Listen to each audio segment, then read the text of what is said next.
So we're going to look at the thin lens equation. So we looked at a lot of mathematical relationships. So Snell's law was comparing the speed of light in one medium compared to the speed of light in another medium based on the angle it enters and it bends, right? We also looked at magnification of mirrors, which can be found using distance of an object in an image or height of an object in an image. We can also then translate that magnification equation to lenses as well. First, we're going to look at this one. Okay, this is the last formula you guys are going to learn, but kids find this, I think, the hardest. It doesn't need to be that difficult, though. You do have to keep the rules in mind.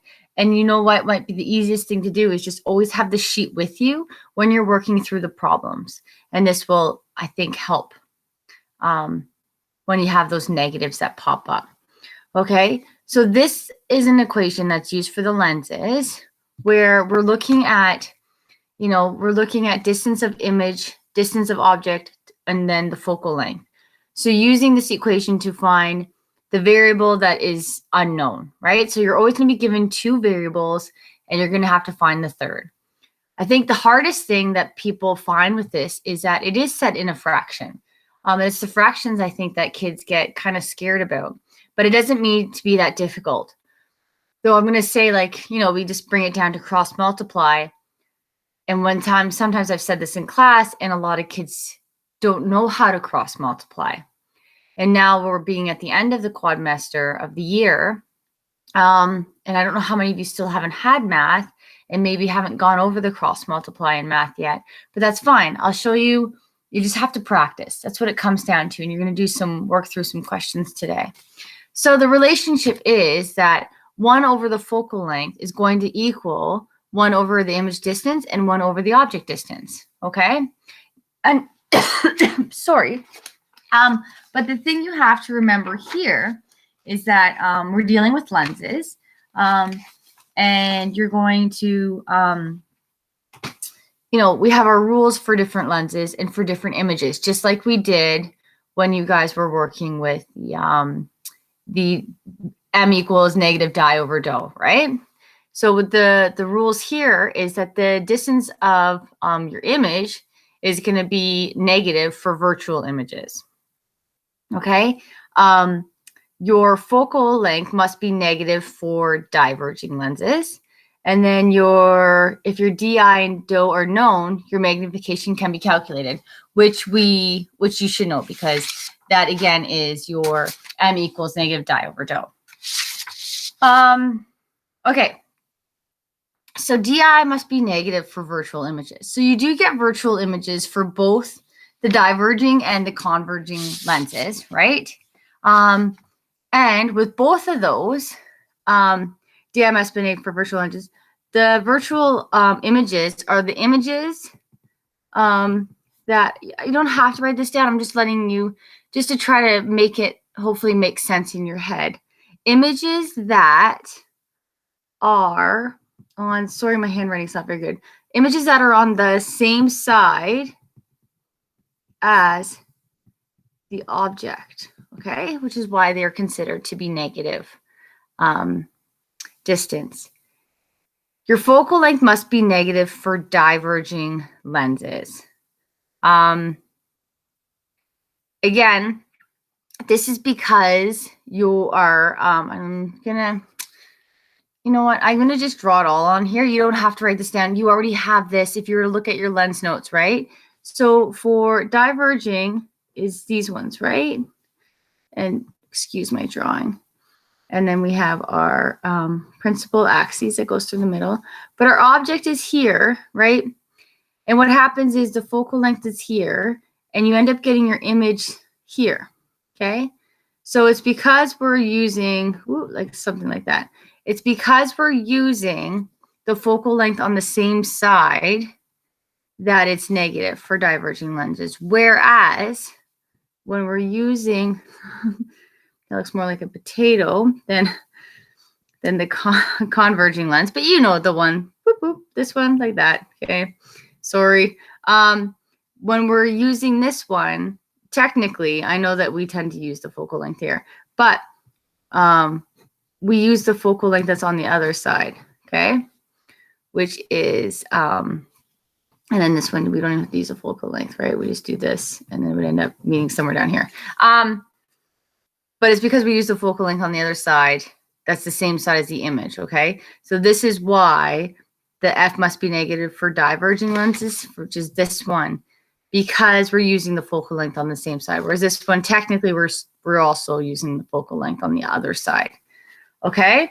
So those are the two things that you have to remember when you're working through these questions. But again, keep the sheet with you, right? You have it at home, or you have it online, or you have it right here and you just write that down. So DI must be negative for virtual images. F must be negative for diverging lenses. The trick here, though, is that when you read the question, you kind of have to interpret what's negative, what's not. So let's do a practice one right now. Convex lens, okay? So now it's using the other terminology, and this is what kind of throws kids through a loop. So the convex lens, I'm just going to write up here. Convex is the converging when it's dealing with lenses, not mirrors, okay? So we have our convex lens of a magnifying glass is held 2 centimeters above a page to magnify the print. If the image produced by the lens is 3.60 centimeters away in virtual, what is the focal length of the magnifying glass? So we're looking for focal length, okay? We do not have the focal length. We have distance of image, distance of object, okay?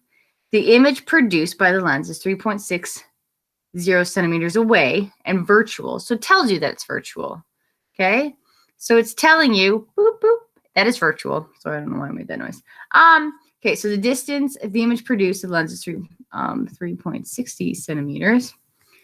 Object is held 2.00 centimeters. Okay, now let's fill it in. We have 1 equals F, 1 di plus 1 do. Okay. It told us that the image, that it's virtual. It's going to be virtual image. So DI must be negative for virtual images. So DI must be negative when we put it in. So 1F equals negative 1 over 3.6. I do hate doing the decimals here with you because I think it throws you guys off a little too much. But it's okay. It's fine. We'll figure it out together. Okay. So, and then 1 over 2.00. Okay. So we filled it all in. We've made this negative because our DI is negative, right? Because it told us it was a virtual image, and DI must be negative for virtual images. Okay. So now, and it's already rearranged. We don't even have to isolate. We've already got that isolated. So you're dealing with fractions. Okay. I do not want you to, you don't have to keep it in fractions for this. I don't know what other math teachers might have said, but solve it for this one. So 1F equals, what are you going to do? You're going to find yourself a common denominator, right? So you're going to find yourself a common denominator for 3.6 and 2.00. There is many easy ways you can do this. So suggestion would be is make them whole numbers, right? So we could make this a 36, and you know that 2 is going to go into 36, right? So how are you going to make that a 36? You're going to times it by 10, okay? So then this one we're going to times by 10, and it's going to be negative. Remember, whatever you do to the bottom, you have to do the top. So you're going to times each of them by 10. Okay, and that's going to be 10 over 36. What am I doing? And we're going to do it over here. So you're going to times each of these by 18 because that's how we get to 36, right? So that's 18 equals 36. And then whatever you do to the bottom, you have to do to the top, okay? So now we have that common denominator here, right? So with that common denominator, you're going to then add them up. Or in this case, so we have negative 10 plus 18. So that's going to give us an 8 over 36. Okay. Now, this is where I said you cross multiply. So to get rid of these fractions, you're going to multiply across from each other. Okay. So it's going to be, sorry guys, I'm going to do this over here, and that's not usually nice, but I write too big. So F becomes F8, 8F. Doesn't really matter. But that means they're multiplying each other. 1 times 36. Then you're going to divide them both by 8. Okay, to get rid of this 8, so we have just F. F now equals 36 divided by 8, which is not an even number, 4.5. Okay, so our focal length is 4.5. Make sure you always include the units. Centimeters. Okay, so does this make sense? All right, so this is, I just gonna do this here. You do not have to draw the ray diagrams when you do this. Okay, I do this just because I like to make sure. This is how you can kind of tell if it makes sense, because you know what the diverging one's supposed to be. The image is supposed to be in front of the focal length, right? Which it ends up being in front of. The image is 3.60 centimeters. So our image is going to fall about here, right? So then our image is going to be there. Is that correct? Yeah, it is correct.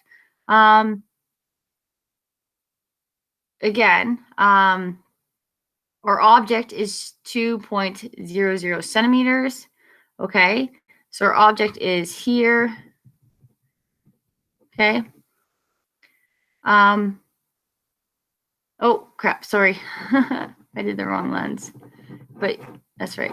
So when the object is in front of the focal length, right, for the converging lens, that's the only time that it has a virtual image, right? When it's behind the focal length, that's when you get the images over here. So like this one up here, see, that's when you get the real image on their side. When we have our object is in front of the focal length, that's when we get the virtual image, right? And the virtual image is always behind it and always bigger, but we're not dealing with height right now. We're just dealing with the distance. But this is correct. Focal length is 4.5 centimeters. When the object is in front of the focal length, which is at 2 centimeters, our image is going to be between the object and the focal length, and that's 3.6. So then when you do this and you think, yeah, that makes sense, that's going to be right. Okay? So you can draw the images out after if you want to double check your answer to see if it makes sense. But you don't have to. But I wanted to do this so that you can kind of put the pieces together to help you. Maybe do this for like the first two, just to make sure that you are kind of doing it properly. Okay. And that is the first example. And I wrote down the questions I wanted to do on the back of the sheet or on this one here. So the questions, I asked you to do a couple of these questions, which is at the end of the note. Okay, so work through those and then let me know if you have any questions. And that is it for the thin lens equation. Okay, great.